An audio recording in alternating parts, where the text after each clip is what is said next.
Tania Armstrong from STATE3. I had the pleasure of going to the launch event, which I think was, it's hard to tell time now, but I think about 3 years ago. And that was awesome. So I'm quite keen to hear the nitty-gritty about what's happened on their journey since then. I also know that our Canterbury Tech Committee Chair, Vaughan, as a BA, he's a massive fan of organisations who use STATE3. He says that it makes his life an absolute joy as a BA when he goes into a place that already uses them. So yeah, we're really looking forward to this one.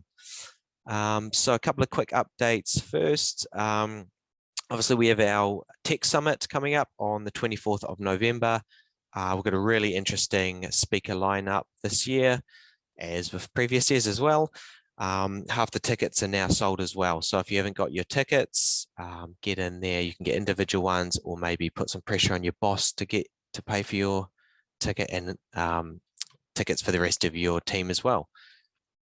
Couple of updates about upcoming events in the region and around the country. We've got a event that's been co-run by Canterbury Tech and Christchurch NZ. This is around embedding inclusive practices into your business. So this is a workshop series. To confirm, there's 3 sessions. It's a fee of $59, and that allows you to attend all 3 sessions, which are 3 different sessions. So if you pay that, don't worry, you're not going to be going to the same thing 3 times. Just to clarify. The link to that is down the bottom. It's you can book via Humanitics. I'll just leave that there for about a couple of extra seconds if anyone wants to take that link down. Okay, 3 other things coming out around the country. We have the NZ Game Developers Conference, which starts tomorrow in Wellington. So book plane tickets now if you're keen on that. We also locally have the Power Up and Career in Tech event later this month, brought to you by Christchurch NZ. This is in particular around young females looking to get into careers in tech. There's going to be a couple of, or a host of successful female, I guess, tech entrepreneurs or people who are working in the local tech scene who are going to kind of talk through their experiences and tips and tricks and how to get into the tech scene in Christchurch and make the most of it. So definitely an event to look out for. There's also the NZ Aerospace Summit coming up in early September as well. So check that out on Google. Also, all of these events can be found on the Canterbury Tech events calendar on our website as well.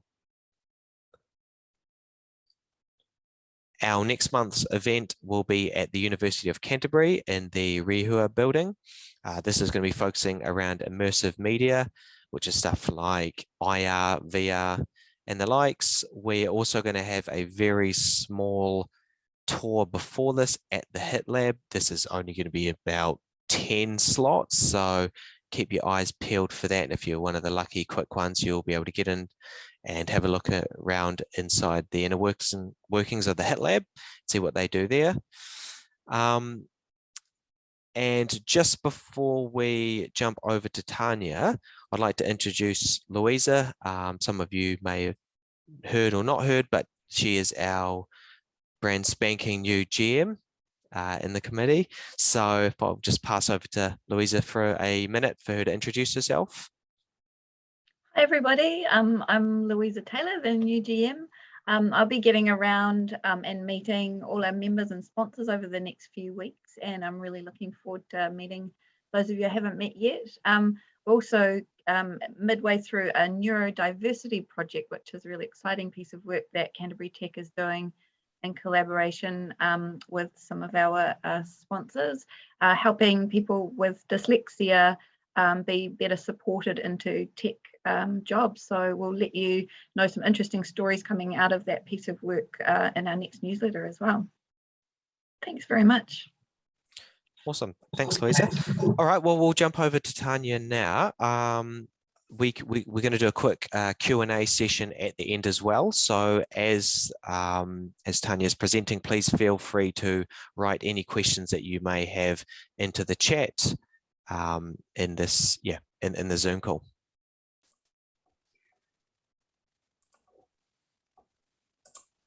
G'day, kia ora, and thanks for having me along today. Thank you so much, Claire, Louisa, Daniel, and Vaughan for the invite. It's always really lovely to reconnect, and when you're out and about in the business, sometimes you don't always get the opportunity to do that. So it's lovely to be able to come and talk to everyone today. I guess the time that I've got, I wanted to make it pretty short and sharp. So if you've got questions, I'm really looking forward to answering those at the end. I'm just going to cover off a little bit about our journey. As Daniel said, he came to our launch 3 years ago in July. So we've been up and running for 3 years. And I guess STATE3 kind of started when Basil, my co-founder, and myself came together. So I'm the CEO of STATE3 New Zealand, and I am responsible for all the commercials, all the sales, all of the professional services, help desk delivery of our product. So we implement our product, which is a SaaS product, which I'm going to talk a bit about in a minute. And I couldn't do that without my lovely co-founder, Basil Walder, who some of you may know. He's a smart little bunny rabbit, and he has come up with this product and helped me bring it to life and bring it to fruition. And where we started was out of a basic need. So I love innovation when it actually solves a problem. Some solutions are out there looking for a problem to solve, and if that's the way you're running your business, it's always going to be a bit of an uphill push. So for us, it was about developing current state. And from my side of the business, from looking at sales, it was all about, how do I come in and sell this really awesome product that you guys so want? And I'd need to come and understand current state to de-risk a solution to deliver. And I'd need to be able to understand what I was going to be playing with if we were going to be putting this product in, and what would may impact in the business. Basil comes from that product side of things, but he also is a product owner, product manager. He's brought a lot of products to fruition, also has an enterprise solution architecture and a development hat. And he just went, we've got to be able to do this differently. There's got to be a different way to create a current state that is actually going to bring more value to the organisation. And so we got together and did a lot of nattering at a customer. Mainpower was our first customer, and they helped us develop something on site, which has morphed into STATE3 Enterprise, and that's the product we provide today. So all of these things all come from that kind of experimental, just when they go, oh, we've got this a problem and we know how to solve it. And I'm like, oh my God, that's great. So it's great to be a part of that New Zealand number 8 wire kind of approach, and that's what we tried to do. So what do we do? Let me just see if I can move this forward, just like that. So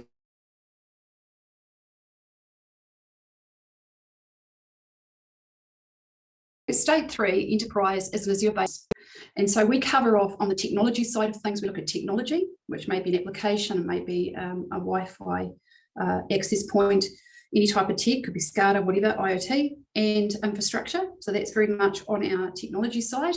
But then we also do the people, the processes, business activities. We look at data. We actually understand the commercial contracts associated with the technology, and we look at location information. And when we bring that all together, we create an ecosystem for our customers. And so they get a STATE3 ecosystem. What that provides is the ability to be able to understand the organisation through catalogues, through visualizations and reports. And our biggest report is our impact assessment. So if I change this one technology, this one vendor, this one contract, this one location, what is the flow-on effect to the rest of my business? How is it going to impact my sales team, my operational team? How are they going to be impacted because someone takes a server down in the middle of the day, which does actually happen. So catalogs, just to give you a quick example, because I'm not doing a demo today, but catalogs can just provide information, a real snapshot of information about an application, for example, any kind of technology. It could be an infrastructure item, it could be a contract, and a bunch of other things. And there's a lot of information that we keep around those individual things. But what's most important, I guess from my side of things, is to be able to put that back into context. And so where a lot of enterprise solution architects get unstuck in organisations is they tend to rely very heavily on things like TOGAF. And so if people have been around the traps for a while, there's some really great tools out there, TOGAF, Archimate, iTool, and we talk about these acronyms like the business should understand what they mean. And the fact of the matter is they don't. So we have kept things really simple in our product to actually show relationships between all of those things I was talking about. And in this visualization, every node on our technology visualization is a tech, and every line is an interaction. And that belies a lot of information that lies behind those items. So if a technology is talking to another technology, how's it talking? What's it using? How often is it using it? What data is flowing between those things? So we've got a lot of information in there that can help support other parts of the business, like project management, change management, upgrades, all of the rest of it. So it's really important to understand that we're simplifying the view of it, how technologies and how businesses work together, or how that all comes together in a business, I should say. But we're not losing a lot of the deep stuff that our technology users really require as well.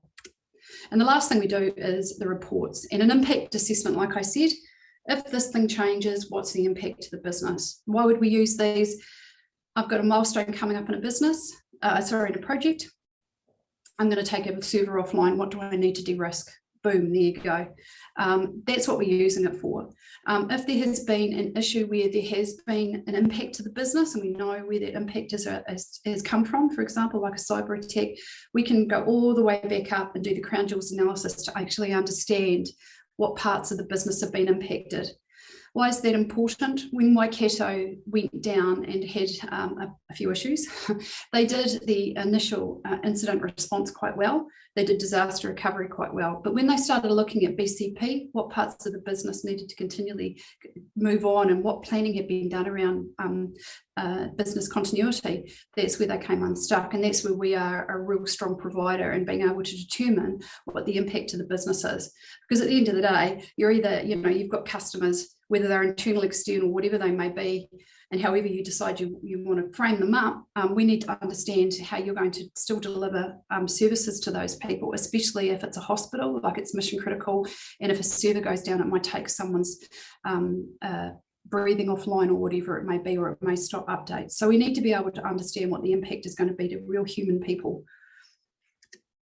So in a nutshell, and just to cover off what Daniel said earlier about Vaughan, BAs do love us because, yes, we work a lot with the technical aspects of organisations, but we take a lot of this kind of information and we turn it into this information. So we're providing organisations with different ways, different dynamic ways of actually being able to consume a lot of information that they already have or they're going to need in the future. With a focus on ensuring that an organisation gets to current state. And current state for us means that there's a view of the technology, you understand how it touches every other part of the organisation. We can understand what the change and the impact of that change is going to be, but it's up to date all the time. And so that's really important to us, that we have both manual and automated updates built into the program, because we want to make it really, really light on our poor people that are probably overloaded and overworked anyway. So what do customers use us for? Well, to get one view of tech, absolutely. We talk about one pane of glass. I think that's really difficult for a lot of organisations. There's some really good tools out there that might do or might scan infrastructure or endpoints or licensing or devices. But one view of the technology isn't the total goal here. It's actually being able to understand what that's supporting. So I've got this huge big solution. I love this big solution. How does that support my operations team? And what does that mean for them if it goes down or it changes? That's the stuff we're looking for. We want to reduce the silos of information. And so one of the things that we learned really early on, and I'm going to talk about this in our lessons learned, was if we just sell a product to an enterprise solution architect, applications manager, BA, whoever it may be within the organisation, we miss a trick. The issue that a lot of our organisations is having is the fact that they've got a proliferation of information that they can't synthesise. And so we need to reduce those siloed information pieces within the organisation and actually start getting some understanding across what it means, what do all these things mean when you put them all together. And so we're a sense-making layer. And that's what people use us for. We want to understand impact to change. I've harped on about that, so I'll leave that one. We also want to mitigate risks. Risks around technology. is still quite tricky to understand. And so we want to be able to show, here's all the integrations, here's all the interactions, here's the data, the contracts, the people, the business activities that have been highlighted as being at risk if there is a failure or a catastrophic failure. And so we've spent a lot of time working on our risk module to support that. And what we found is that if we only look at technology, we miss a trick. We need to go way beyond technology to understand that wider perspective for the business. Organisations use us to align their business with technology, and I'm going to talk about this in lessons learned as well, because more and more the business is taking over technology projects, and there is a real disconnect between how that is deployed within organisations. So if you've got HR running an HR project and they go off and run an HR project, which happens all the time, sooner or later there is going to be an impact to current stack infrastructure, as well as the way people are looking at delivering the project or the new product that's coming in to replace that HR system. So we need to align business and technology together and be working on a really simple interface and in a similar way so we can collaborate better. Collaboration and knowledge exchange. Someone comes into the business, I have no idea what my job is. Where do you put them to show them what their job is? We are a great way of being able to explore the environment and to be able to help them understand the piece of work that they are now going to be responsible for. And likewise, if someone's leaving, and we often realise how important someone is when they walk out the door, that top 2 inches is where all the information about why your current technology and business ecosystem is the way it is. And when that walks out the door, so does so many years of valuable information. So we want to be able to get that into a product and help with knowledge exchange. And I guess the last bit is to help reduce the cost of multiple vendor engagements, to tell them what current state looks like. So we did a back of the fag packet assessment with a couple of our customers, and worked out that we save about $350,000 a year in terms of third parties and advisors providing information about current state. So if you've got a big project coming up, you'll often have someone like me coming in and go, right, we need to figure out how this all connects, and I need to go and interrogate all your team. And that happens multiple times during the year and often can cost $350,000 when you start adding it all up. I ran that past one of our partners last week and they said triple it. And I went, really? And they went, yeah. I was like, okay, that's a lot of money we're talking about to redo the work that somebody has just redone. And again, this will come down to how sophisticated the organisation is around capturing information and current state documentation. But it isn't uncommon to understand that many of our organisations have maybe one person responsible for that, and then that one person leaves, because that's the nature of fast-moving businesses. So there's a lot of use cases for why people use us. We often come in 90 days with a CIO, or we might come in and do a project. So pretty straightforward. And we answer questions. And I'm not going to go through all of this because I really am itching to get to the next slide, but we want to be able to help organisations ask questions, find information so that they can determine what their future state is going to be. We do current state. We are neutral in terms of what we provide. We're finding things all the time across everybody's wider environment. And we use a bunch of ways of doing that. We have technical BAs on team. We have consultants on team. We have technical integration specialists that work with us. And what we do is we come in and we bring together an environment for an organisation that might be just around one piece of technology to help de-risk that. But inevitably what we do is we go very, very wide. So for an organisation such as STATE3, which is one of our clients, or Fulton Hogan or some of those guys, we might look at the category 1 to 3 systems. So category 1, category 2, category 3, we'll map those all out. Anything else we're not bothered about. We're not trying to get perfection in here. It's an iterative product. It's about people coming on board and developing as they add value across all the different roles within a technology and business team. But it is about trying to get some quick value. And we run, I guess, in terms of developing current state, we run really quick, so we can get in there and have quite a lot done within about a 2 to 4 week period of time. So we run really fast in terms of current state. So we're great up front of a project or a program of works. And like I said, sometimes we come in with CIOs for their first 90 days. So what have we learned in our journey?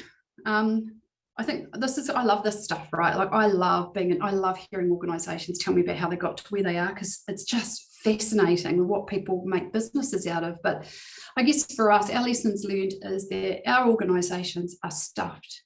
We have got so many people working in technology, predominantly because we tend to talk to the technology side of the business, that are constantly changing. COVID has really just amped everything up. Nothing's really slowed down for any of our organisations. It's just continuous change, and people are tired, and they're tired because, you know, obviously we've got a market which is pretty tight, so we need to be able to make change easy for them. And so the onus is on us to help them with, oh no, not another product. We've got to come in and make their lives a lot easier, or we just don't get a foot in the door. Technology is a business challenge. It's not just the technology people or the IT teams that need to deal with technology. As I mentioned previously, a lot of businesses, a lot of parts of the business are now running technology programs of work or technology projects, and the expertise probably aren't sitting in that team. So in the last couple of months, we've been brought into multiple projects. Two that stand out are around an ERP change. So they're moving from one technology to another technology set run by the business, and they're moving straight to future state. And for us, when we hear that, we just think, what's going on there? Because if you don't know what you're about to switch off, how do you know what you're going to be delivering? There's a massive amount of reasons why we need to actually help the business with our technology and our capability understand that that's not always the best way to go, and here's why. Another kind of challenge is around telling the business that here's your solution and now we'll retrofit it to make it fit. Or my favorite one, just to land on something, we're going to do a direct switch out. We're just going to change this product with this product. We're not going to re-engineer any processes. We're going to go from one to the other. And the business has gone, okay, and then what? And then they go, oh, we're going to go back and we'll figure out how to change some of these things. When we hear stuff like that, and some of us, I can see some of us laughing, but when we hear stuff like that, the warning signs should be, you know, the big red flags should be waving all over the place, because we've seen how this fails. And so we need to support the business if they're going to take on more and more of these projects. And STATE3 really does help with that. Projects still rely on best endeavours. Oh, I think this is right, and it's not checked. Or if we do have third parties come in to do current state because they're de-risking their project delivery, they're doing a very snapshot view, which is pretty much a once lightly right over, and that can cost a massive amount of money. But also it means that if someone's away or the business isn't very good at talking about who they should be talking to, they're going to miss so many tricks. So it's nice that we do have the ability to come in and start talking and interviewing people, but when we actually deliver something for projects, a lot of it is still on best endeavours. The assumptions that are made in those documents are not necessarily right, and we need to go back and test those. Change management, this won't be a surprise to anyone. I'm surprised by some of the businesses that we work with that do not have a change management process. They might have a change board, they might have a change process, there might be a way of triaging things, but it tends to be quite scattered throughout the organisation and not universally adopted. And actually one of the best ways we believe, for organisations to get really good outcomes for their business is to make sure that they understand what they've got and then they change well. And changing well means, okay, well, what's the impact if something changes? Who's responsible for this? Who are the owners of this technology set on a process, technical or commercial level? And who do I talk to when we're going to go and make an impact on something that may impact their product? And we need to have that understanding. And it amazes me that still isn't necessarily something that's available within our organisations, to the point that in one instance, one of my companies, their third party, they put a change request through for a server. The server was upgraded at lunchtime, shouldn't have been an issue, but what the provider didn't know was that was the mail server. And so when the CEO is yelling at the CIO because someone took his mail offline, that's a problem. And it's a rookie mistake, but it's because they didn't understand what the impact was going to be. Technology risk is a starting place, but it's not an end place. We need to understand how technology puts risk back into the business if it's not managed well, and actually vice versa, because people still are our biggest vector in terms of risk. So how do we bring these things together and understand it in kind of a more comprehensive way? We believe we can support that, but we've got a lot more to do in that space. And problem solving means you find more problems. So I love a good old-fashioned problem, because I'm just like, oh, I want to understand it. I want to know who's responsible for it, what's hanging off the edges of it. Is it really ugly? The uglier the problem is, the better it is and more satisfying it is to solve it. But when you are a current state provider, which is what we are, and we're trying to help organisations enable change and be better at it within themselves, you end up finding more problems. And sometimes being the person who goes, oh, I don't think that's best practice, you might need someone to look at that, and you might need someone to look at that. We rely really heavily on third parties who are specialists in the areas. So we find a problem, we can, our mutual customer can actually go, hey guys, can you quickly look at this? We found something. So I love problem solving. It's absolutely incredibly a great way of being, but I think more of us in terms of technology, especially working on a SaaS side of businesses and having SaaS offerings, we need to be better at actually telegraphing that information back to our customers and making suggestions about other people they could be using, because we see this all the time. Like I said, we find more problems than we can solve, because we do one thing and we do one thing well. We do current state. That is it. And so if you're going to change that current state, or you're going to make recommendations about the holes and the issues that we're finding, we need other providers in the market to be able to come in and do that for the customer, if that's what the customer wants. So these are kind of some of the lessons that we've learned and we're still working on. We've actually embedded some of the stuff into the way that we build our product as well. And we've pivoted like a ballerina over the last 3 years to try and realize that there's principles that we want to build to. And all of that is absolutely fantastic, but continually, you know, it's about a continuous process, and we just never feel like we're on top of that. We'll always be on the back foot a little bit, because there is so much change being thrown at us. But I guess the more you are aware of what lessons that you're trying to pull out of your customers and the deliveries and implementations that you're doing, the more of these things start to crop up and we can start dealing with them. So I guess a little bit of a running start for me today. I mean, that's pretty much it in terms of our product, what we do as a product, what we've learned. If there's any questions, really keen to hear it. Yeah, hi Tania, it's Louisa again. I've got some lovely questions coming in from the team. I'm a BA in disguise as well, so this sort of product totally spins my wheels. I can understand why Vaughan's excited about it.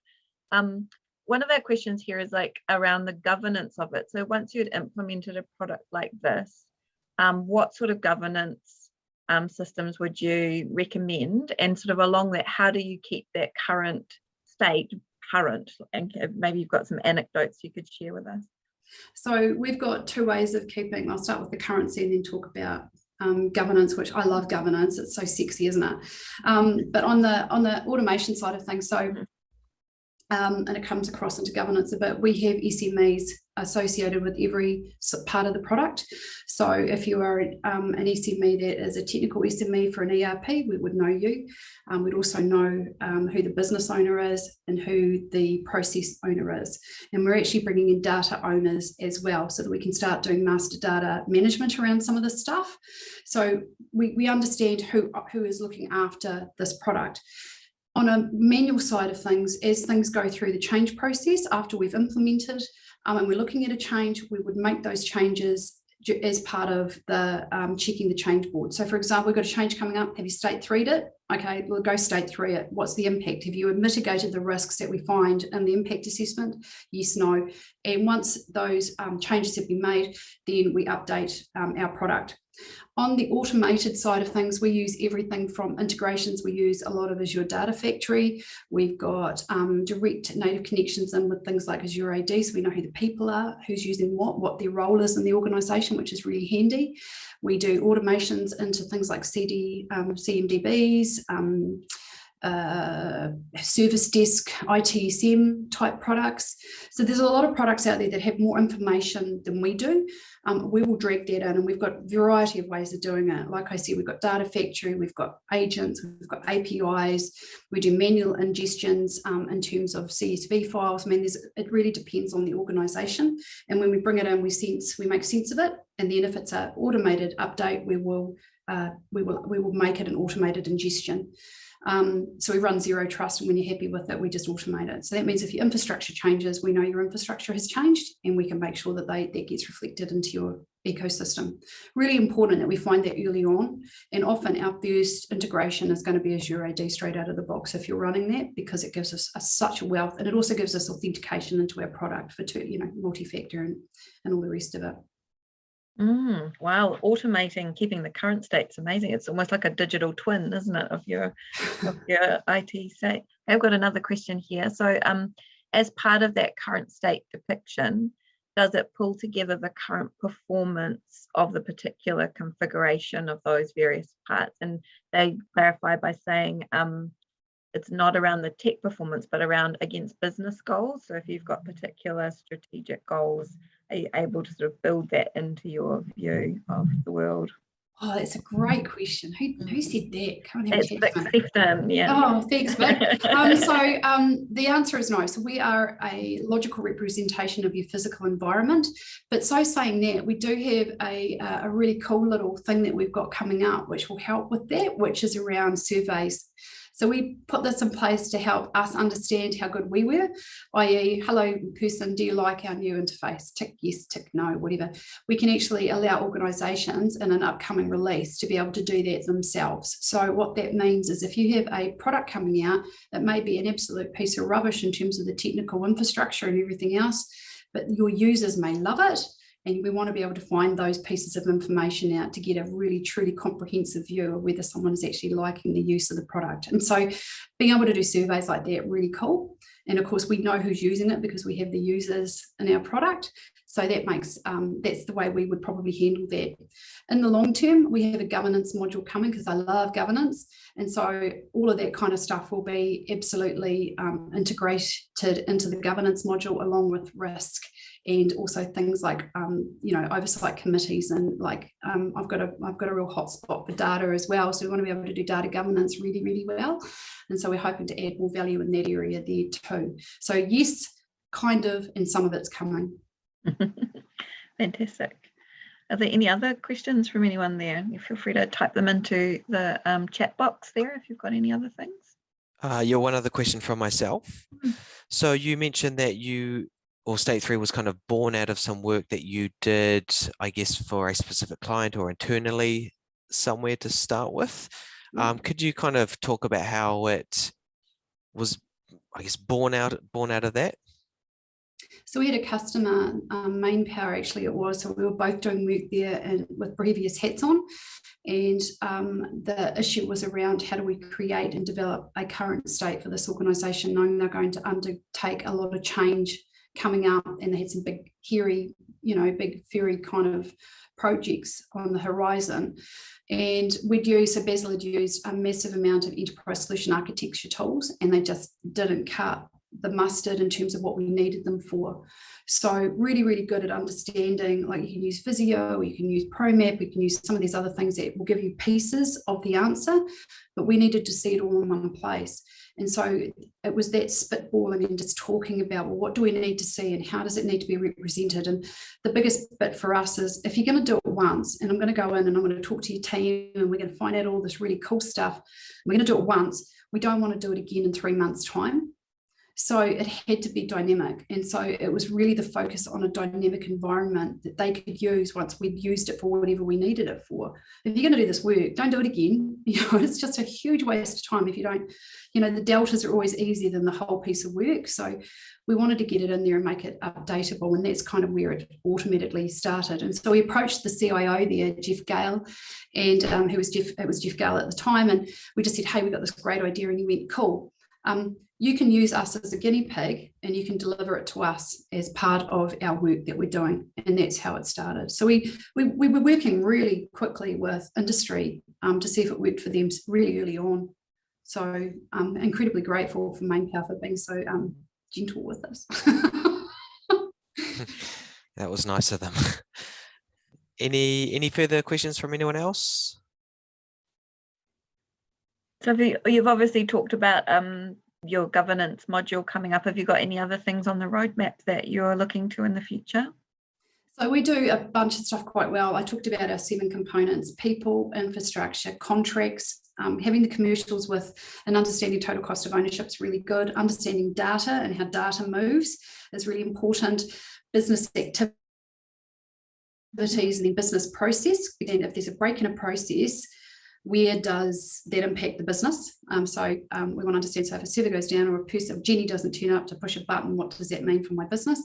And then we've got infrastructure, so we've got a location information and people information. That's our ecosystem. Across the top of that, we've also got project management and program management. And where we will be taking that is between that piece there and also our commercial piece is to be able to run road mapping. So I've got a bunch of projects coming up. I've got BAU coming up. I want to know what the costs are, total costs for this offering, because these things are going to morph and going to change. What does that mean and how do I plan it out? And so that's a piece of the capability that we will be bringing on mid next year. In the first instance, we're delivering risk, which is around understanding risk within projects and within programs, as well as within the wider organisation. And we've got something called perspective. So if you want to see a risk perspective across the whole environment, we can put it all in one place for you. So that gives you your impact and likelihood, but it also shows the mitigation of, it's gone from here to here. That's our mitigation. It's no longer a risk, dealt with, move on, as well as the risks that you would see in an ordinary project and outlining those and who's responsible for them. So there's quite a lot going on in there. In terms of governance, our organisations, I think when it comes to governance, probably have a bit of a steep learning curve compared to some of our counterparts overseas in terms of governance and managing how we deliver and what we do. And I think that's just signs and symptoms of the time. We don't have a lot of people in-house that specialise in this area, because unlike, certain people on the call like myself, I find it quite cool. Not many other people do. No one likes governance. It's like the big G word. It's like awful. But I think embracing that and getting those structures right sized is going to be important, and we need to be able to support that. So for example, master data governance, master data management is probably a good place to start. Who owns the data? Where are they? What systems master it? Where does it go to? What jurisdiction is it based in? Am I breaching GDPR, PRA, or any of the 72 other international privacy, confidentiality, data agreements globally? Am I working in the Ukraine? Some of those questions sound stupid, but when you see how fast the geopolitical environment changes, it actually can mean quite a lot for a big organisation, and it's just being able to understand and manage that. So we're bringing some of that already to the fore. We've got a lot more to do. And I think the other thing too is if I have my way, it will be about being able to run a board report across aspects of our environment and being able to deliver that into the end of the board report for the board, or for the CDO, or for the CTO, or for the different committees that are associated with different parts of the organisation, because we have a part to play there. And also know that you can go backwards. And so if you've got a report and there's a hyperlink into it, you can jump into the product and you can go back and see the source data of where that information has come from, which at the moment, I don't know any product that really does that. Interesting. Tell us about STATE3, the team. So Basil and I started, and it was me and Basil for ages. So we were a team of 2 for about 18 months. And in the last year, we brought on another developer. So we've got a cool team actually. We've got a couple more developers that we are looking for. So, hit us up. Little shameless plug there. And also around our professional services team. So we have technical and we've got technical BAs basically across what we do, and I'm about to bring on a couple more. And we've also got a really good project coordinator and a liaison who really helps a lot of that. And then everything else we tend to outsource. We've got 3 or 4 different partners that we're just working with at the moment to get up and running on a couple of pieces of work. They are, and ideally long-term, we would like to be partner-led, product-focused and partner-led. It's quite a hard environment to do that in at the moment. Everyone is just so busy. So that's a long-term kind of plan. But we're a small team. We're about 6 to 8 at the moment. And we've got our external providers in terms of marketing and all the rest of it. We outsource everything else. So, but we're probably going to be a lot bigger than that in the near future. And maybe a technical question, I don't want to put you on the spot, but your actual product, what's the stack that it's built in? So we're a 0D.net. We use Laser for a lot of our forms and some of that kind of stuff. And if you want further information, I would point you in the humble direction of my lovely business partner, Bessel. Awesome. I should also say we're a Microsoft shop. We're pretty much Microsoft right across the step. Asking, what's your website? STATE3.co.nz or STATE3IT, and you can find us just there. It's a pretty direct. I would also say it is, I think, working in the SaaS area, some of the people out there that have been really helpful, Kiss My SaaS and other organisations along those lines that run that kind of stuff, I'd really recommend them too if you're new into the SaaS side of things and want a bit more support. I found a lot of the stuff they talked about really helpful, as well as, you know,